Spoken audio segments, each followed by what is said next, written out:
Hi,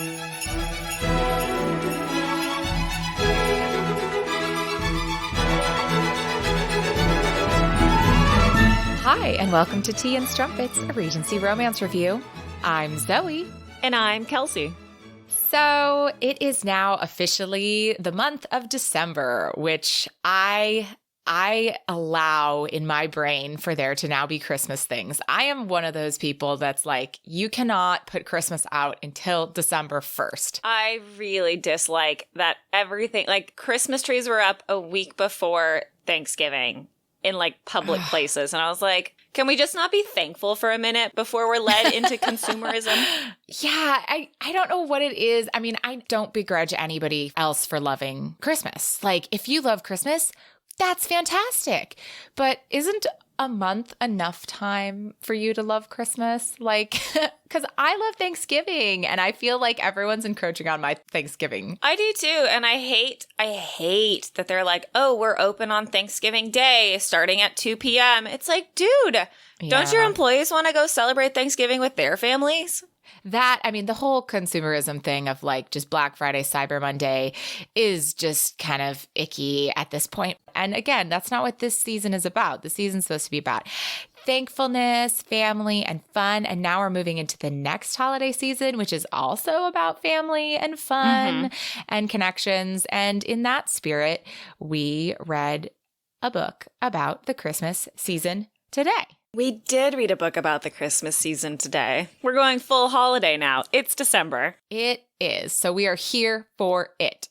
So Kelsey, of course, I have a question for you today, and that would be, in the spirit, what is your favorite part of the Christmas season? I had to think about this for a second, and I think my favorite part of the Christmas season is there's just something about the atmosphere of it.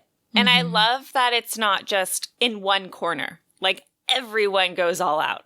Like, you walk down the streets and I like the twinkly lights. I like that everyone's done a little something, you know? Like, the stores are all pretty, the outside's all pretty. And there is something about it as I've gotten older where, as much as I don't want to see it before Thanksgiving, once I'm into December and getting closer to Christmas, I start to feel a little bit more Christmassy, and then I want to listen to Christmas music. Ooh. Because I'm not one of those people that starts playing it super early because eventually I get bored with it and I don't want to listen to it. Yes. But I remember last year, because I feel like the last few seasons, Christmas, I've just been working so much that Christmas just kind of comes and it's like, oh man, now it's Christmas. Gotcha. And now I'm starting to like look around and it's like, okay, like feeling a little Christmassy. Like, let's listen to a little Christmas music. Like, I like putting up some sort of decoration. And these are things I'm doing for me, not for anyone else. Yeah, I totally agree with that because as I've gotten older, I've become more of a Scrooge. And it didn't help that Kelsey and I both worked together for a little while. And so the lady that we worked for loved Christmas. And the day after Thanksgiving, every year, she would put on Sirius XM Holly radio station and just blast the Christmas tunes. And it just was all day, every day, 6 days a week.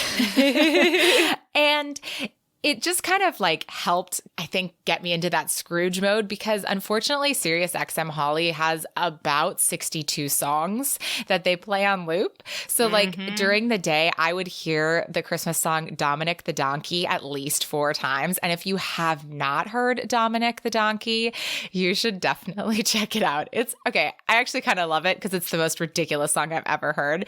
It's about the Italian Christmas donkey named Dominic. So I don't know the song, but I also know that a couple of years ago I discovered I Want a Hippopotamus for Christmas, and it's now my favorite Christmas song because it's so stupid and I love it. And I think that is my favorite part of the Christmas season is the silly Christmas songs. I love silly Christmas songs, and I grew up with my dad sharing Dr. Demento's Christmas album with me ever since we were little, and so when we would decorate the tree, we would listen to that, and that does include I Want a Hippopotamus for Christmas, as well as has Alan Sherman's 12 Days of Christmas, which is, instead of a partridge in a pear tree, it's a Japanese transistor radio. I didn't even know what a transistor radio was. I'm still not sure that I know what a transistor radio is, but I loved those silly Christmas songs. And I think that that part of the season, the kind of silliness, the kind of kitschiness, that's what I love about it. When you kind of embrace the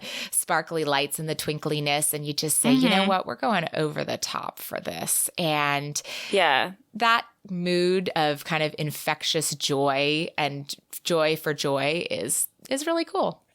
Yeah, I think as an older couple, especially now being married and starting our own kind of Christmas things together, we're embracing the silliness of it. John, being from South Africa, where Christmas is a little bit less of a deal, a big deal, but a little bit less than in America. Yes. He's fully embraced the ugly sweaters.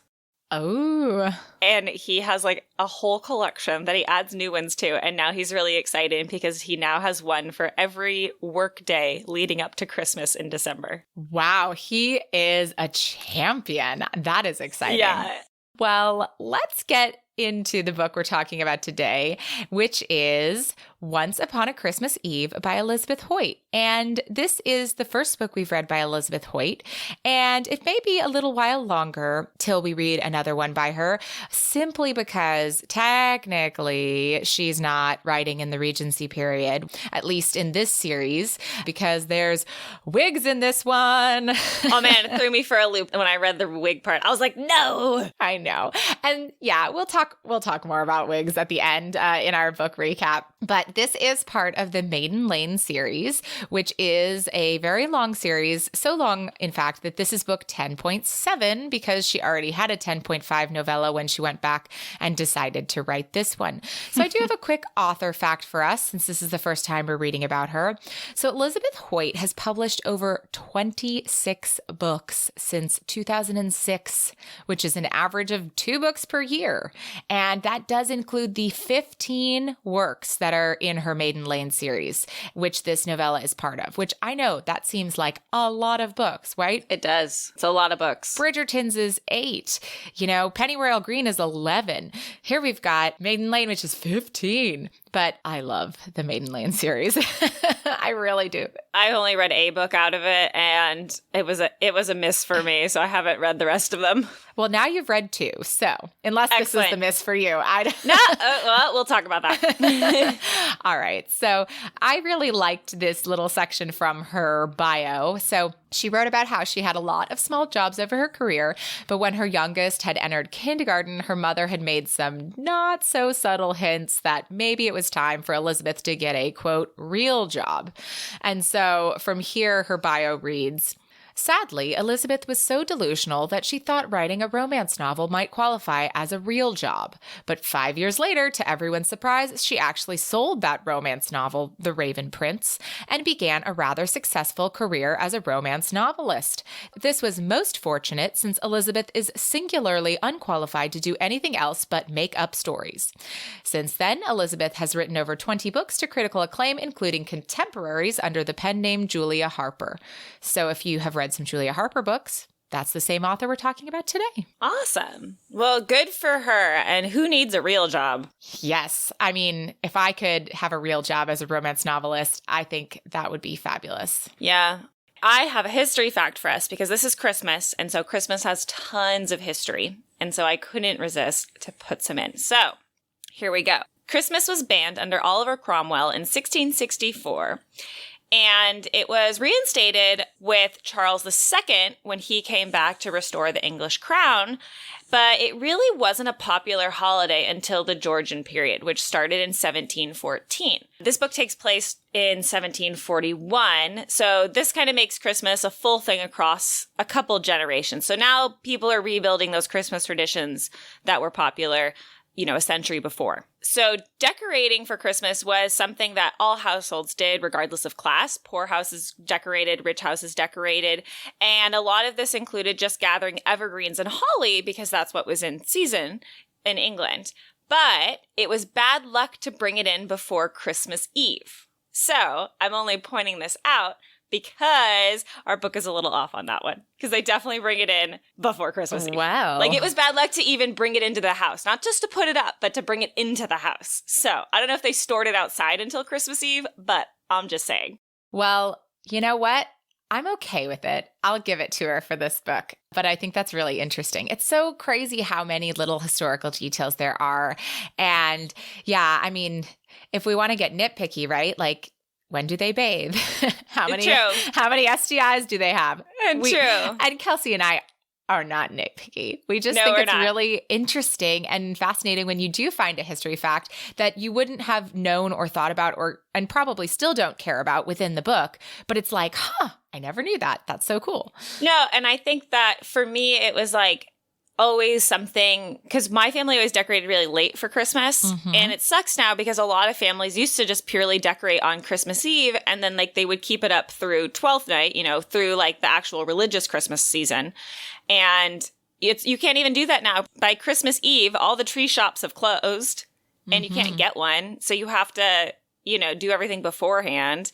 So it's just not as fun. But that's another discussion for another time. We want to talk about this book and its main tropes. What are they, Zoe? So we have an instant attraction between these two. We've also got the rake and the spinster, the virginal spinster. And we've got, of course, a secret trauma, a secret pain. And, oh no, they're caught in a snowstorm. The carriage broke down in a snowstorm. Our main characters today are Adam Rutledge, Viscount d'Arc, and Sarah St. John. Now, I'm going to give just a very brief moment here about these characters as they relate to the series, because Kelsey hasn't really read this series. Nope. So I haven't read the series in a little while, and I remember Godric's book, and Godric is Sarah St. John's brother, and he has a very small role, as does his wife in this book. And it's really funny because his book is a whopper. So I just think it's really interesting. And Adam Rutledge, our Viscount here, does make an appearance in that book where he flirts shamelessly with Godric's wife and makes a really bad impression. But we also get him throughout some of the other books too. And he's just known as this absolutely flamboyant, silver-tongued rake. He can just compliment anybody with everything, and he's very sincere about it. It's not like he's not seen as kind of lecherous. He's a rake that everyone kind of titters about, So I think that's interesting because I don't know. I'm interested to see as we get to the end of this discussion, kind of me having context about him and you not having context about these characters and what our feelings are at the end. Okay. So, sounds good. Shall we get into it? We shall. Adam's carriage was broken down in a snowstorm. Oh, no. Oh, no. And unfortunately, his grandmother, who has already had a very bad cough before they set out on this journey, is inside the carriage with her equally aged servant. So Adam takes one of the carriage horses off and rides because they believe they saw light, only a couple miles back. So he should be able to get there in a short amount of time on the horse and be able to bring someone back to help his grandma, because his grandma will freeze to death if she has to stay in the carriage for too long. I have found this very interesting only because as a horse person, carriage horses are not trained the same way as riding horses. And she does note that he took a little time to get the horse going, which makes a lot of sense if you know anything about horses and their training. Yes, I appreciated that too very much. And I think it's of note that immediately from the beginning of this book, you can tell that Adam and his grandmother have a really special relationship. They're very close, and he's quite doting upon her. And there's real love between the two of them. Absolutely. And that will play a part later. But luckily, there was a manor house that they passed because Adam rode up to it. They just saw a light, so they knew they passed some sort of civilization in the snow. But turns out it was a manor house, which is great. And he goes up and knocks on the door to find Godric St. John, who dislikes Adam for flirting with his wife in, I'm assuming, their previous book, which you just talked about. Yes. And he answers the door. So Adam's a little like, shit. And the St. John family is not nobility, but they're very old and very well respected. So it's a good household to have found randomly on a road. Definitely. And Adam's attempting to tell Godric about his grandma and his carriage, but Godric's kind of inserting himself, assuming what Adam's going to talk about, until finally Margaret St. John, which is Godric's wife, she will be called Megs the rest of the book. She kind of comes on the scene, and a minute later, Sarah St. John also arrives on the scene. And Adam still hasn't mentioned his grandmother yet. He's trying. Yeah. But there's just a lot of talk happening back and forth, so he hasn't been able to spit it out. Yeah. It's a family, and they're kind of all ribbing on each other, and Adam cannot get the words he needs out yet. No. And the thing he does talk about when he sees Sarah is he noticed her instant dislike of him right away, but he, on the other hand, had an instant attraction to her, whether it's because of her dislike of him or simply because of her. He goes on to state, Sarah St. John should have been utterly forgettable. He'd met the lady only once, and that fleetingly. Yet he remembered her for two reasons. The first was that Miss St. John had made it plain she hated him on sight, an occurrence unique in Adam's experience. The second was that, on that occasion, he'd found himself immediately and overwhelmingly attracted to Miss St. John. Or to put it another way, he wanted her. Ooh. So finally, though, Adam does get the information out about his grandmother, Lady Wimple, and Godric changes his tune immediately, gets very businesslike, and dispatches a carriage to go get her. And I think he and Adam go actually with the carriage. Mm-hmm. Like he rides out himself as a good host and a good gentleman to help get her back to the house safely. And so they are invited to stay at the house, of course, that night. And once they do return to the house with his grandmother, it is obvious that she is unwell. But luckily, there is a Dr. Manning in the house party, because this isn't just the family at their house for Christmas. This is a whole Christmas house party. Mm-hmm. And Dr. Manning is more than happy to take a look at Lady Wimple. Yes, while Dr. Manning is examining Lady Wimple, Adam is outside the room with Sarah. And this is her first fleeting moment, seeing Adam as a human and not just a rake that she's immediately been like, ugh, I can't stand him. Because when they leave the room, she sees genuine concern on Adam's face for his grandmother. And so that's kind of his first humanizing moment for her. And this unnerves Sarah. So she mentions there's tea and brandy in the sitting room and they should go get some while they wait. And while they head towards there, Adam is trying to get a rise out of Sarah because that's what he does. And like any boy who has a crush, he's like, let me see if I can tease her. And she starts responding, but also is flustered by her own response. So she takes a bad step and actually almost falls down the stairs. But Adam luckily catches her, but he catches her and pulls her close to his chest. And that's like now tingly awareness on both ends. And Adam has kind of an internal moment where we as the reader see a little crack in his shell and facade too, where he kind of has a flash of like there wasn't blood at the bottom of the stair this time. Yes. So he also has some sort of secret trauma in his past. So after the stair incident, they break apart and they arrive in the sitting room where Sarah introduces Adam to the rest of the guests that are gathered for their little house party before Christmas. There's Clara St. John, Charlotte and Jane St. John, which are Sarah's younger sisters, as well as a Lord Kirby, who is a baron that's somehow related to the family in some capacity, and Sir Hilary Weber, who's just a neighbor come to spend Christmas. And they're socializing, and then Dr. Manning comes back to tell Adam that his grandmother is suffering from pleurisy, which I looked up because I wasn't sure what that was. And it basically boils down to like pain in the chest. It causes pain while breathing, and it's associated with pneumonia and other chest abdomen diseases, colds, things like that. So basically, they didn't know how to diagnose anything very specifically. And so pleurisy, I think, just meant something to do with chest and breathing. Not good. Yes, exactly. It's not quite pneumonia yet, but could be. Was this the time of the humors? Were we still talking humors in the 1700s? I believe we were. I think that, to be fair, I think the humors lasted until like into the 19th century. Oh, man.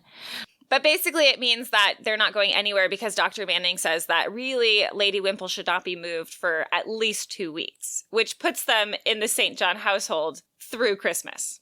But also is like one of the best medical decisions. I know. Like ever in the 1700s, I think. Like, yeah, just don't move this lady in the cold.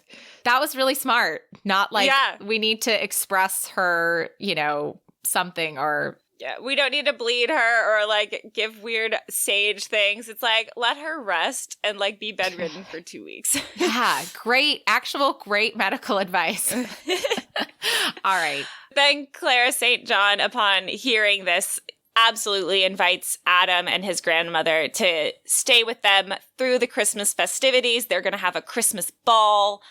And Adam thinks, whoa, because as he has mentioned, he does not like Christmas, so he's not thrilled to spend it with a family so obviously interested in Christmas. And so Sarah, we've learned through her inner dialogue, really doesn't like rakes. So it's not just that she doesn't like Adam, but she really doesn't like rakes. We don't know why, but I mean, there's like plenty of good reasons to not like rakes.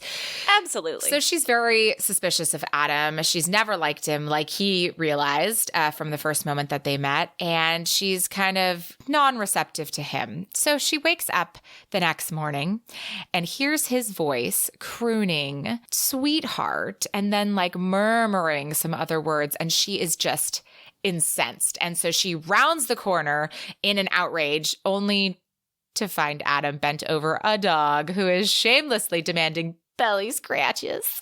Oh, yes. Doggo was like, "Yes, please, sir, you can scratch my belly." Yeah. And so Sarah, again, is like surprised because this is not just Adam the rake. This is Adam the human being who scratches dogs' bellies and tells them how beautiful they are. You can't see it, but right now my dog is getting chin scratches because she's demanding them. Yay. So sweet. Anyway, this is another moment of humanization for Sarah to see Adam like this. And she also notices when Adam kind of gets up, she notices like a veil kind of comes over him. She can see it in his face where he's open and the dog, and he's saying sweet nothings to the dog while he's giving belly scratches. And then he kind of sees her, talks to her, and this like social veil kind of like comes over his face. So she's like, oh, there's a different person under there. Yeah. But they head into breakfast, and Adam quickly confirms that all the men that are at this house party are bachelors. What? What? With a house with 3 unmarried ladies? Who would think? And so he leans over, because he has made a point to sit next to Sarah. And he leans over to her and whispers, "Are you on the hunt for a husband?" Uh-oh. And she's like, "Dude, we're not talking about this here." But he keeps talking about it and, in fact, offers to help her on this hunt. Not that he's nominating himself as a groom, so she shouldn't worry about that. But he can help her narrow down her choices in the room. And she's just super flustered and is like, "Why? What do you... No, go away." Like, she's just outraged a bit over his audacity to even suggest such a thing. And her response is really dry because she has no wish for Adam to insert himself into her life like that. Not at all. No, but he does get out of her that she does wish for a husband and a family, but it's not his place to do anything about that. So, F off. Mm-hmm. But the conversation is interrupted by Sarah's mother, who asks the young people to go gather holly for the Christmas ball. So the younger St. John sisters think that this is an awesome opportunity to create a game, and Adam, the rake that he is, suggests that the prize for winning would be to steal a kiss from someone of your choosing. And surprisingly, and I'll agree with surprisingly, the mom agrees, but only if the kiss is done in front of everyone, so not to ruin any reputations. I will say, though, we were not quite in the super prudish Victorian era yet. All right. We had a slightly more freedom. Okay. That is cool and makes sense. And honestly, like, yes, all the Christmas kisses. Yes. I love it. So everyone pairs up, and Sarah and Adam are, of course, the last two. So they are paired together for this holly hunt. And while Sarah's terrified about this really does give our two characters a chance to talk. So, of course, they trade some barbs, and then Sarah continues to see Adam as more than a rake. And she was already heading that direction with all of her thoughts before, but really on this holly hunt, she kind of gets a lot more information about him and realizes that facade she was noticing, yes, it's absolutely there. And there is another person underneath that facade, because he tells her about his love of reading and how he dislikes Christmas. And the reason for that, kind of on top of all the other reasons, is that his parents actually both fell down the stairs during a fight and died on Christmas Eve. Which is his talk about no blood at the bottom of the stairs this time. And Sarah, as she quoted, couldn't feel sympathy for this man. She couldn't. And yet, staring at him standing in the crystalline snow, the flakes blowing against reddened cheeks, his eyes unable to hide his sadness, she felt herself fall headlong. He wasn't just a rake. He was a man with feelings, well hidden, but they're all the same. Aw. I know. But this whole conversation really, as we mentioned, solidifies Adam as a person to Sarah. And it's kind of softens Sarah, and Adam sees her kind of get her softeny, wispy eyes, and he tells her that she should not show her soft heart lest someone break it. To which she replies, "What makes you think someone hasn't already?" And that throws Adam for a loop, because he thought she was just some wallflower spinster who hated men. Yeah, but now obviously we all know that something happened. And then some snow falls on Sarah, and Adam laughs, so then she throws snow at him, and so they're kind of chucking snow at each other, and there's an almost kiss, but it's interrupted. And that's kind of, both of them were like, whoa, what was happening there? And they also, with all this conversing and almost kissing, they did a terrible job collecting holly, so they come in last. Terrible job. Terrible job. And Sarah's sister, Charlotte, comes in first, so she decides to kiss Lord Kirby, but she does it with kind of like a sly look to Dr. Manning. I don't know what's happening in these books. I don't know these characters. Anyway. Yeah, I actually, I don't think they have a book. I don't know what's going on there. I don't remember any of that, so I'm very confused too. But okay. I think we just, as readers, are supposed to know that there's there's something else going on at the house party. There's it wasn't interest in Lord Kirby that gives him the kiss. It was something flirtatious on a different end or something. And then her partner was Sir Hilary, and he gives his kiss to Sarah. And Adam finds himself very jealous of this kiss. And so as soon as everyone disperses, he finds a reason to snag Sarah and pull her into a closet. So he's like, I can give you a proper kiss. And she's like, whoa.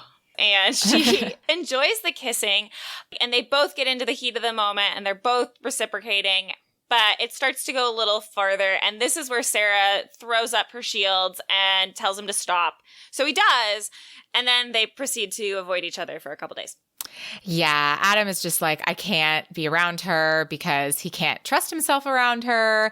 And in these 2 days, Sarah is also then getting more miffed about Adam's avoidance. And Adam is applauding himself for doing the gentlemanly thing of resisting her because she is this virginal spinster. And that's not the kind of woman that he goes after, because there's just trouble that lies that way. Especially since he's not willing to marry her. Yeah, he's not. He's a rake. He is not the marrying type. And so those few days pass, and after dinner one night, Sarah finds Adam in the library. And "Run now," he whispered. She stared at him, refusing to move.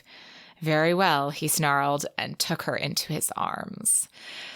The pull was just magnetic. They couldn't resist each other. Yeah. And so this kiss is even more explosive. But then, of course, when he starts reaching under her skirts, Sarah tells him to stop. And since this is the second time she's resisted when things get heated, Adam actually surprises me as a reader, but he decides to make a request of her. So instead, he carefully pulled his hand from her skirts and smoothed them down. Then he looked at her and said, "I think it's time you told me about him." Ooh.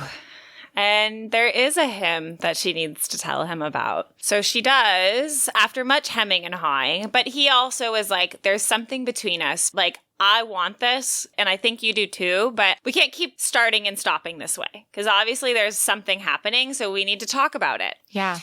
And she admits that she fell for a man when she was 17. She was at a house party at a friend's house, and they'd been flirting. He was much older than her, and they'd been flirting back and forth. And she was just like, oh, all a Twitter, until he tried to force himself on her one day in the garden. And they were caught by her friend's mother. And initially, the friend's mother believed that the man was at fault and had kind of attacked Sarah in that way. But he said, no, this girl's been throwing herself at me and she's just been teasing me and she's a strumpet of the first order. And the woman believed him and wrote to Sarah's mother to tell her all about this. And this ruined Sarah's reputation. And she retreated from London and eventually made her way back. Her mother, however, was wonderful and was like, that bitch doesn't know what's happening. Like, my daughter would never do such a thing. She would not make up this story.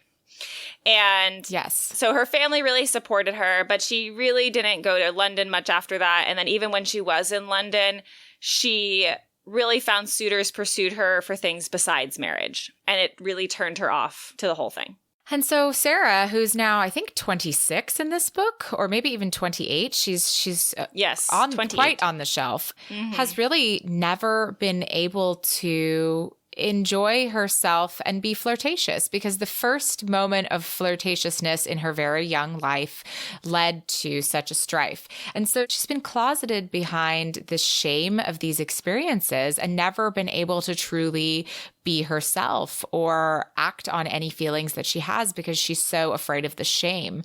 And so that is why also the attraction to Adam, who is a rake, has been so shameful to her and been something that she's been trying to hide from because it didn't go well. And she knows what that path leads to, but that's who she's attracted to. This conversation kind of leaves her with a question for Adam, since he is this rake and she knows what rakes want. So she says, "What do you want from me?" She asks simply. "I want you." He fought to keep his voice level, civilized in every way. In marriage, her words were soft, but held an edge of steel. He stared at her, feeling wild. "I don't know." So after that, they break apart, and now Adam is left to do some pondering. Yes, they both have some pondering to do. And there's a moment later, Sarah's with her sister-in-law, Megs, and they are finally having some alone time together, and they're kind of chit-chatting. And Megs kind of looks at Sarah, and she's like, "Are you okay?" And Sarah's like, wants to say yes, but of course just bursts into tears like we do when there's a lot of feelings running around us and we don't have voice for them. Yep. I know I want to do that. But Megs kind of gives her a little bit of her assessment, which was Sarah's been keeping men at bay. She hasn't found anyone to marry her or hasn't found any pleasant men because she assumes that all men are out for one thing. And therefore, she puts up shields immediately upon meeting a man and really keeps them at bay. So she doesn't trust them because she doesn't let anyone get close enough to court her to let her really build that trust and that understanding. And this kind of leaves Sarah with a, kind of moment. And Adam also, at the same time, is having an enlightening conversation with his grandmother, who has kind of heard from him day to day about Sarah and tells him that she does not want to die and leave him alone. So she says, "You may have so-called friends that you drink with, ladies you dally with, acquaintances you greet when you see them on the street, but you have no one save myself that you are truly close to. Find someone, please, for me." So, sweet grandma. We love her. Love her. And after dinner, we get closer to Christmas Eve and they're sitting around the parlor and it is suggested that we play parlor games. Yay! So they decide to end up playing hide and seek. And Lord Kirby draws the short straw, so he has to find everyone. And Sarah is happy because if it was her sisters, then she would have to be much more clever about her hiding spot because it's their house after all. But she knows of a great cupboard under the stairs. And so that's where she goes to hide. And Adam was watching. So he couldn't help himself. He follows her into her hiding spot. And in his own words, the reason that he followed her was something broke loose inside him when he walked into that little room and closed them both inside. He didn't care. Not that she was a virgin. Not that she was the daughter of the hostess. Not that she didn't trust him. He needed her like the air he breathed. And while that sounds terrifying and like he could be very well about to do something against her consent, the scene that unfolds is quite consensual because we have encounter number 1. And there's some kissing. And then Sarah's, after her conversation with Meg, she's kind of allowing herself to go a little further this time. She's not immediately saying no. And he gives her very first orgasm under the stairs with his very clever fingers. And both he and her are overcome by feelings afterwards. Her feelings of euphoria and orgasm, and his feelings of, oh my God, that was the best moment of my life, and I didn't even orgasm. Mm-hmm. But they're interrupted by a very loud no. And so they come out from under the stairs and find that Charlotte is being grabbed by Lord Kirby, and Adam swoops in and pulls Kirby off and punches him in the nose. And Sarah defends her sister when Lord Kirby says she provoked him because she kissed him after collecting the holly. And then Godric shows up. And Godric's gaze went from her to Charlotte, and he stilled. Diarc? I'm disposing of rubbish, Adam replied, shoving Lord Kirby towards the door. Are you indeed? Godric drawled. Sarah shivered. She'd never heard her brother's voice sound so dangerous. And I'm sorry, but like if you've read the books and you know what Godric is, oh my God. That's all I'm going to say. You should read his book. All right. Yes. But I love this family's supportive nature of each other. And anyway, Sarah goes up with Charlotte to their mother's room while Godric and Diarc throw the man out of the house into the snow with very little care and tell his servants, he's out, you gotta leave.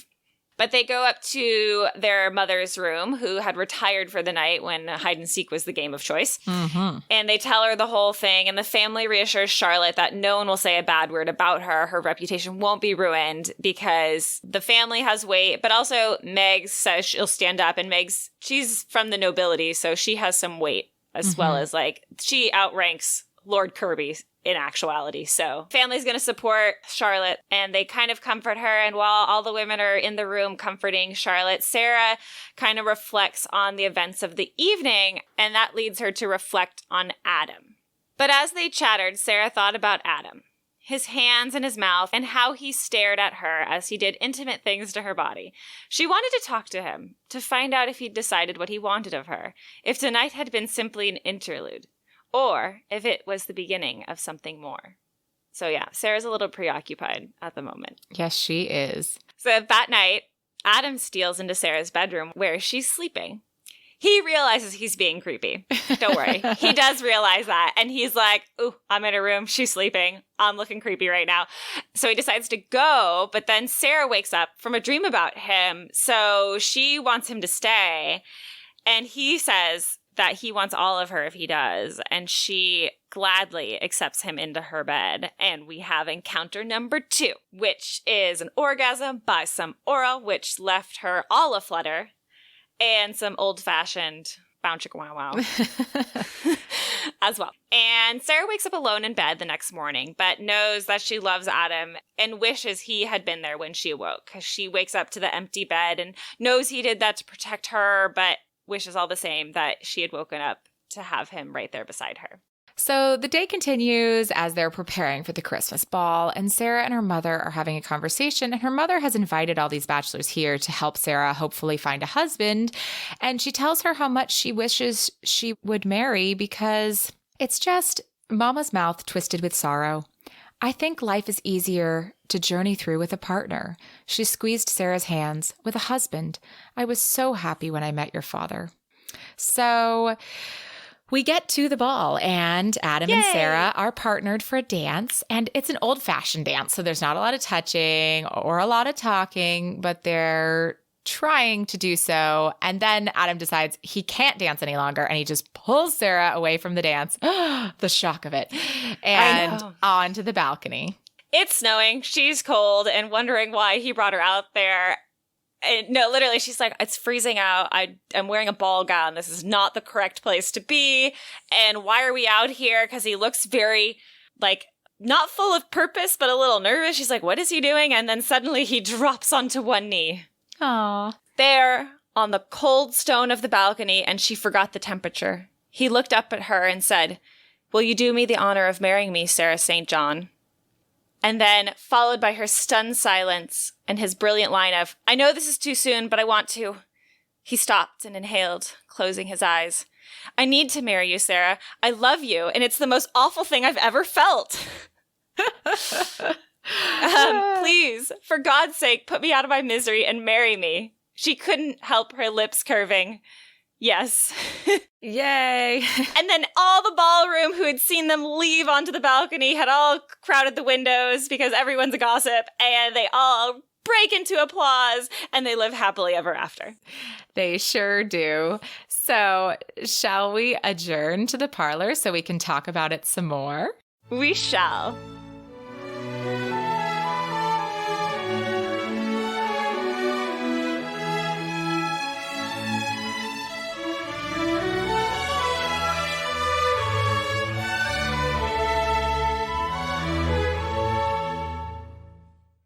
So today is the last day to enter our survey. So many of you have replied, and we are so thrilled and honored that you took the time to give us a little bit of your thoughts about what we're doing here. So we'd love to hear from anybody else who's interested. So when this episode drops, there's another day before I will turn it off for accepting submissions. Maybe we'll do another one of these in the future too. It's really been helpful. We've gotten some great information from you guys, so we do quite appreciate that. And I am so excited because our bookmarks will be going out in the mail shortly, and we are going to be sending mail all over the world, including to France, to Australia, and to Portugal. So hello to all of our international listeners. That's so fun. Yeah, we're so happy that we have all of you guys. So we also this month are doing a couple of less episodes than we have been doing, sort of, but we also have 2 guest appearances. So there is what? Right? So there's plenty of content for you guys to listen to from us this month. So on December 4th, which is the day before this episode dropped, I was on an episode of The Cutaways, which is a rom-com movie podcast, and I watched the movie, I guess, Garden State. It is, in fact, a movie. It qualifies to all of the things that make a movie. And if you'd like my extended thoughts on Garden State, you should tune into The Cutaways. And they're also another Frolic podcast. So just kind of spreading that Frolic family love.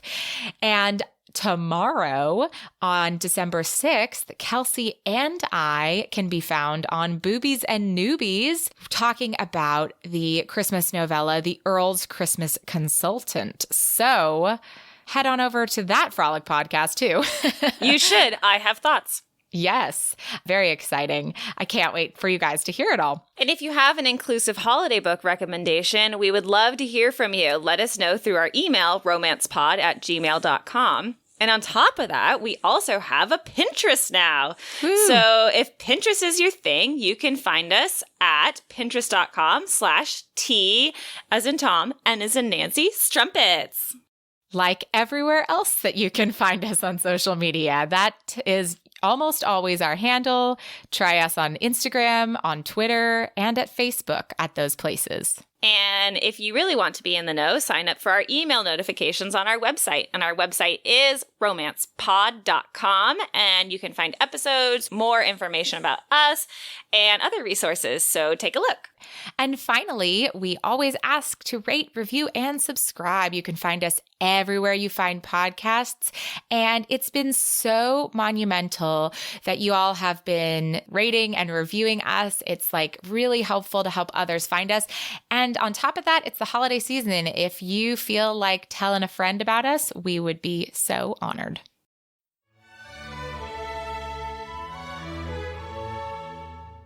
All right, Kelsey. So tell me, what were your thoughts about this little novella that we read? I really liked it. I felt there was a very structured beginning, middle, and end. I felt like everything really flowed well. I felt like it was a perfect little novel that was just in shortened form. Like, I think that you could have written a whole book about it, but it was unnecessary. I agree. And as someone who did read the whole series, I remember Sarah in Godric's book. And she's also like, you want something more for her. And I remember Diarc, like he has this like silver tongue for giving compliments. And he often has like these very witty moments in his short amounts of time that he's in the books, if I'm remembering correctly. And so I remember that when this book was available to read about them, I was really excited that these characters got to have a happily ever after. So that was cool. I also really liked the book. I thought it was good. I thought that there were definitely like a couple places that felt a little bit of a reach. Like the mom was cool with the kiss, you know, if I had to be like really, you know, nitpicky about it, I kind of had this moment where I was like, but then you know what? Like it's a holiday novella. Let's have a kiss. You know what I mean? Yeah, like, let's just have fun with it. And so I thought it's fun. I love the whole pairing up and going on the holly hunt thing and this like tossing snow at each other. It's so cute and romantic. So I thought this book was also very happy. It did feel to me like it just summed up a little bit fast at the end.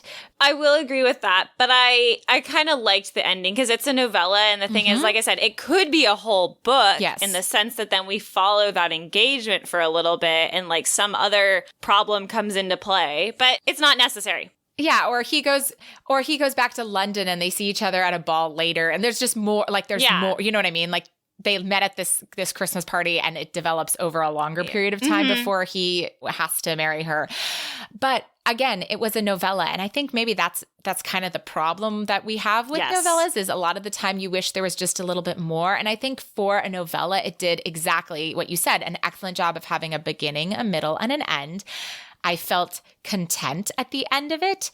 But if I have to like be really, you know, if I have to talk about it on a podcast, then I'm going to be a little bit more pedantic about it. But what did you specifically think about our hero?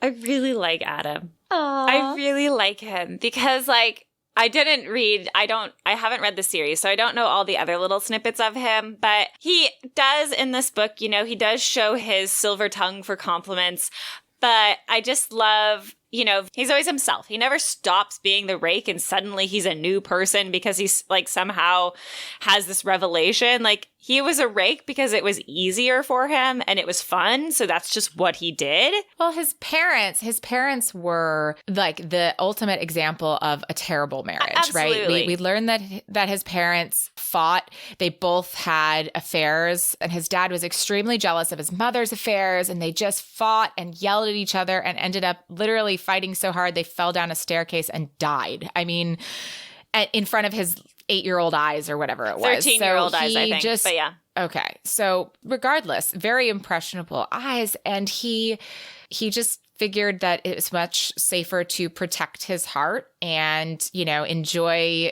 company, but not develop strong relationships. So, you know, it's a very kind of sad story. And so I think that's why also I like him because underneath there's a puppy dog. There is. And he's always very much like, it's not like Sarah says no and he pushes it until she really says no. It's like the second she's like, no, stop. He's like, hands off. You know what I mean? Which I really like and appreciate.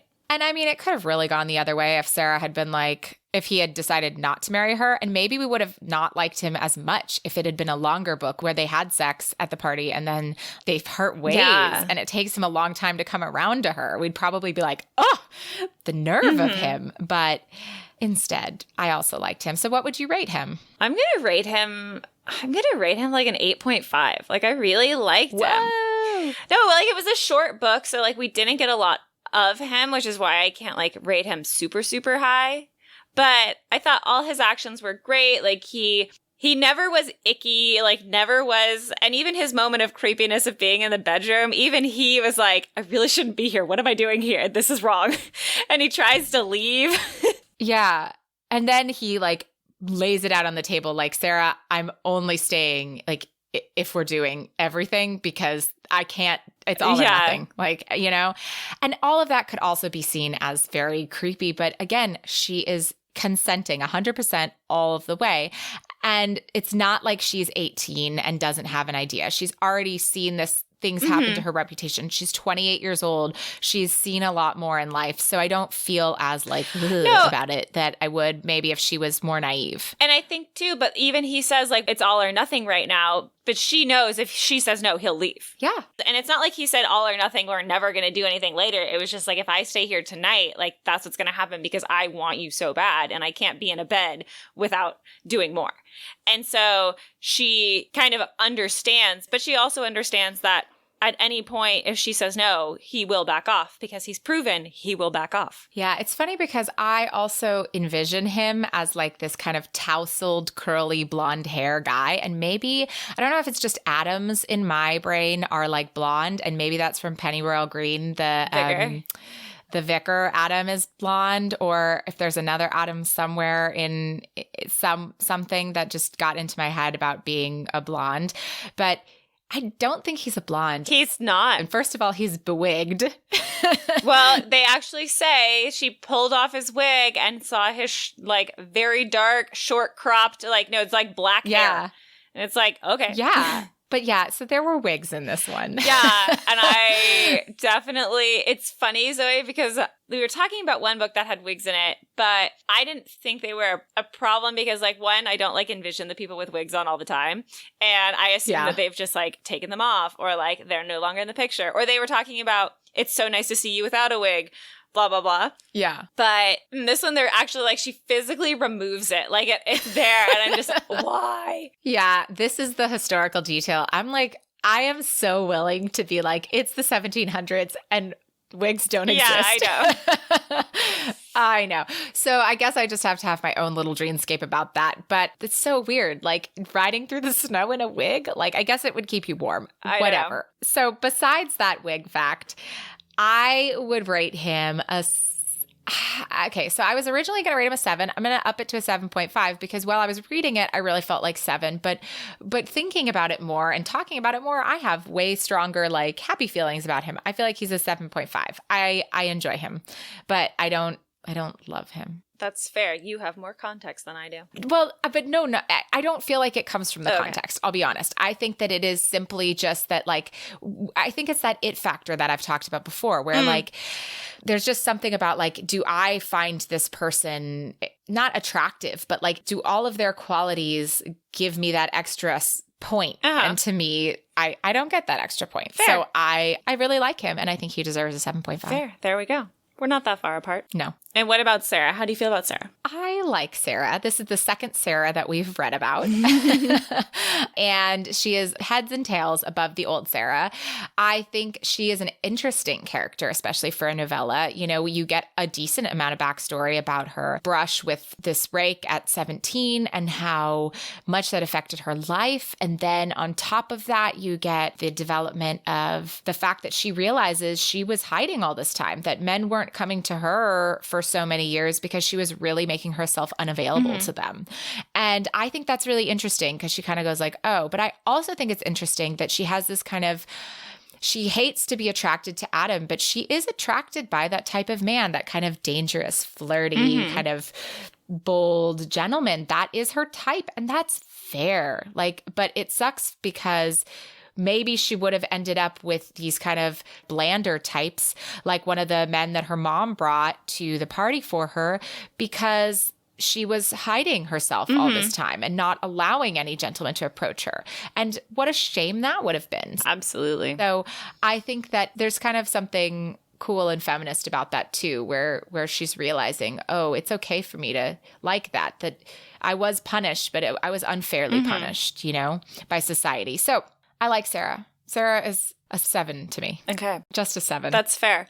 I will give her the same rating. Oh, interesting. Yeah. I think maybe why I rate Adam higher is I felt like Adam really was like the driving force in the novel. And so I think that's why I could rate him higher, because I just felt like I got more from him in the book versus with Sarah. Like, I like her. I like that she has strong opinions. I like that she's willing to revise her opinions, and she's not just like, he's not chipping away at like a statue. She very quickly sees a different side, doesn't want to see another side, but very quickly kind of allows herself to see him. But yeah, so I liked her, and I thought that she was a good character. I liked all her stuff, but yeah, 7 wasn't remarkable. I agree. So, Kelsey, do you have a favorite quote from this book? I do have a favorite quote. All right. Take us away. Pretty sure this was in the cupboard because he couldn't stop himself from following her inside of it. And he was compelled to be there because he really wanted her. And he knows she's uncomfortable with going further, and he doesn't want to make her feel uncomfortable. He doesn't want to put her into a position she doesn't want to be in, but she's very much consenting. But I just like it because I think it's beautiful. Like, I just really like the feelings that are involved in it. And I like the push and the pull, and I like the tensiony parts of it. But I just like the honesty about it too. He broke their kiss and laid his forehead against hers. Make me stop. I can't, she whispered. Then we're doomed, he said in a voice husky and low, for I'm unable to stop myself. I want you, day and night, and all the time in between. I want you. Oh, that's very sweet. Yeah. So my favorite quote, we kind of talked about it in our recap, but it is when they are looking for Holly and she is finding more things out about him. And he's talking about what they normally do for Christmas, which is go to his grandmother's cousins, I believe, and they don't like each other and they kind of just bicker, and it's for the old ladies, it's their fun. I'm going to bicker about my year and try to prove myself to be the better cousin or whatnot. And Sarah doesn't think that sounds very nice at all. And he says, it isn't. But he says, I generally hide in the library. That old girl has quite a good library. The library, she asked, as if he'd confessed to a taste for keeping newts. I hadn't thought you a reader, my lord. And yet I am quite literate, he replied. Histories and plays, philosophy and the odd scientific tome, even a novel every now and again. Will wonders never cease? So I really loved that, and yet I am quite literate. I loved that line, and yet I am quite literate. And I feel like that really sums up him, about like how he is just, such a silver-tongued gentleman, very funny, very witty. And yeah, I loved him. So no, I love it. And I love it because instead of being one of those self-deprecating heroes, he's very much like, I surprised you. I don't know why that surprises you. Like, it's a very normal thing for people to like. Yes. But that's what I mean about like Sarah is just finding more human things about him, because he does just like normal things, like reading books. Yes. And speaking of them together, so what would you say is the steaminess rating of this book? Steaminess rating is like a tea, a cup of tea. Not even a hot cup of tea. I thought it was pretty hot. Like maybe I just thought it was like a little steamier. They just had a lot of tension and passion between them. But I guess it just felt very quick. Yeah. And they did have some, I will say this though. I did read this book like all in one sitting. So like I read it very quickly. I was up late reading it because I have this tendency to not be able to fall asleep. So then I'm like, I'm going to read for 20 minutes. That'll like help me fall asleep. And then what happens is like, I don't fall asleep, and then I just read a whole book, in this case a whole novella. So but no, I thought it was like, what's that like? I know. Right? Yeah. But no, like I thought it was just very, I'm gonna say cup of tea, like it just, I think, like you said, it's just too quick. Like, it had good moments, and I wasn't saying it wasn't steamy. It was like, it was You quick. just drank it so fast because it was the right temperature. There you go. Excellent. All right. So what about our feminist recap? How do you feel about this book? I feel like this nudges into supporter range only because when Sarah talks about her situation and this woman bashing her and telling her mother how she conducted herself and she's terrible and London hates her mother was like, no, you're wonderful and I love you and this family will stand behind you. And I think that plus all the fact that like he was constantly wanting her permission. He never went further without her permission. All of that. Yeah. I think it definitely leans into the supporter range.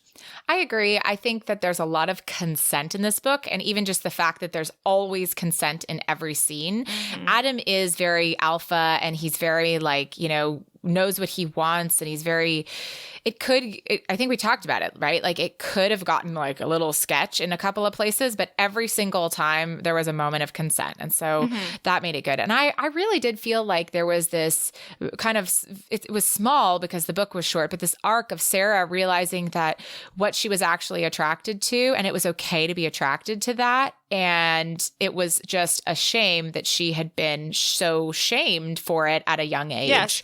And so it's kind of this arc of a woman realizing what she wants and taking it. So I think it's feminist. Yeah. I think it's a supporter. Absolutely. And I really like the scene where Sarah, like her sister is kind of put into a very similar situation. And then when the man tries to blame Charlotte, Sarah's there to stand up for her sister and be like, you cannot blame her for you being an ass. Yes, for sure. This book is a supporter. Mm-hmm.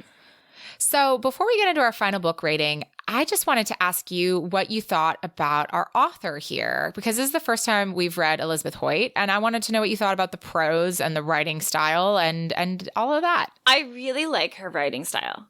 Awesome. Like, I really love her writing. But that's why I had so many quotes in the synopsis was because, like, I had the one favorite that really jumped out at me, but I really loved all of it. I loved her banter. I loved just the inner dialogue and the way she spoke about it. But that's why I had so many in there, even for this short novella, because I couldn't not include it because it just said it so beautifully that I wasn't even going to try to convey the meaning without it. Yeah, I think she just writes these really beautiful vignettes of scenes that just convey so much in them.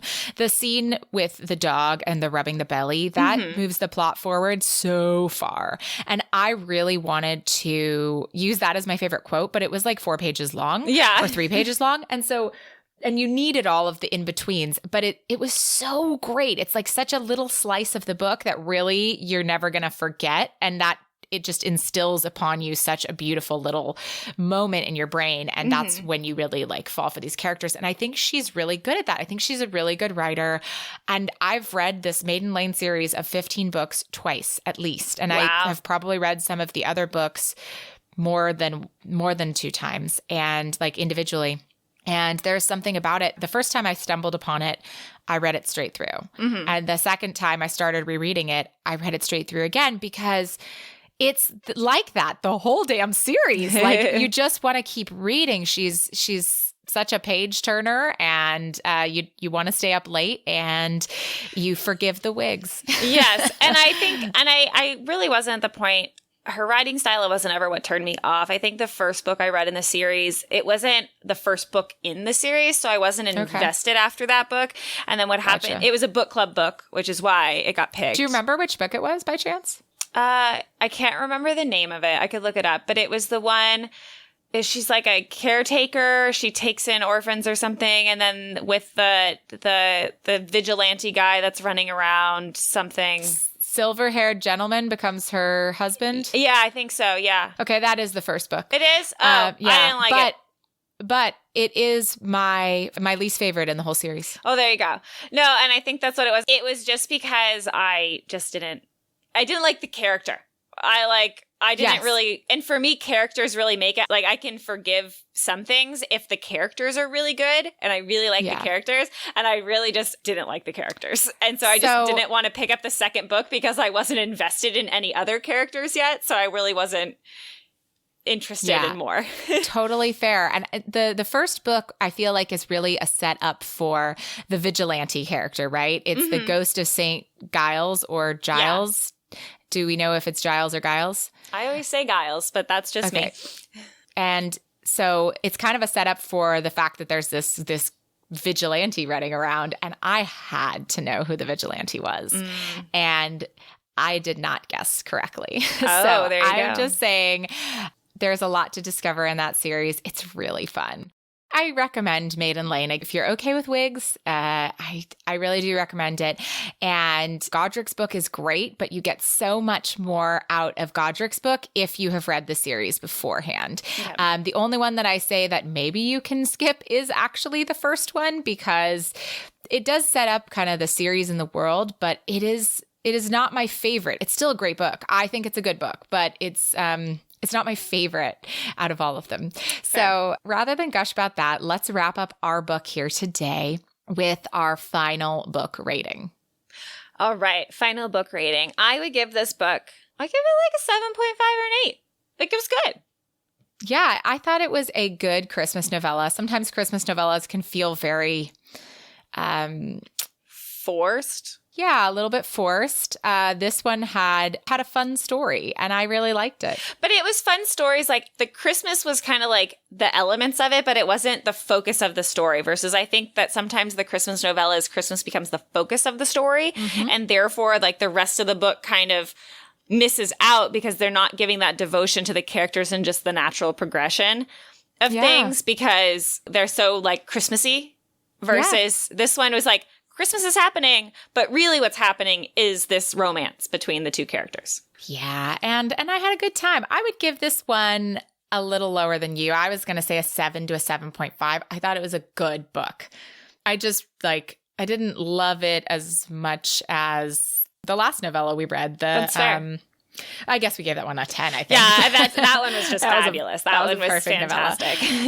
But this was really good. I would say 7.5. I can agree on 7.5. I think it's a good book. Got me in the holiday spirit. I love the holly hunt. And the characters are really fun to get to know. Yes.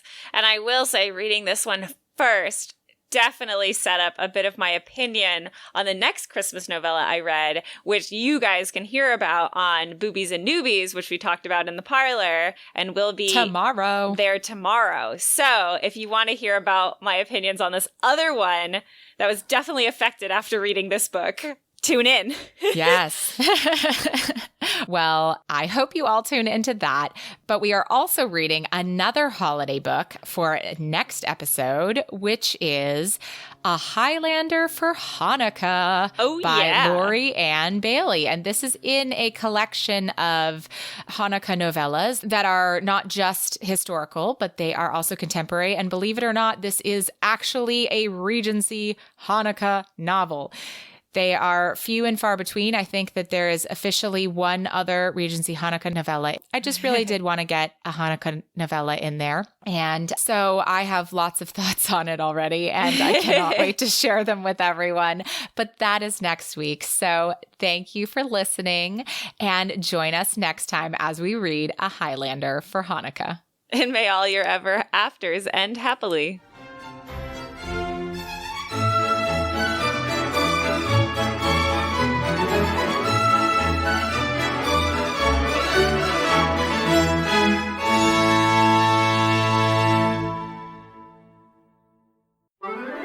Tea and Strumpets is part of the Frolic Podcast Network. Find more podcasts you'll love at frolic.media/podcasts.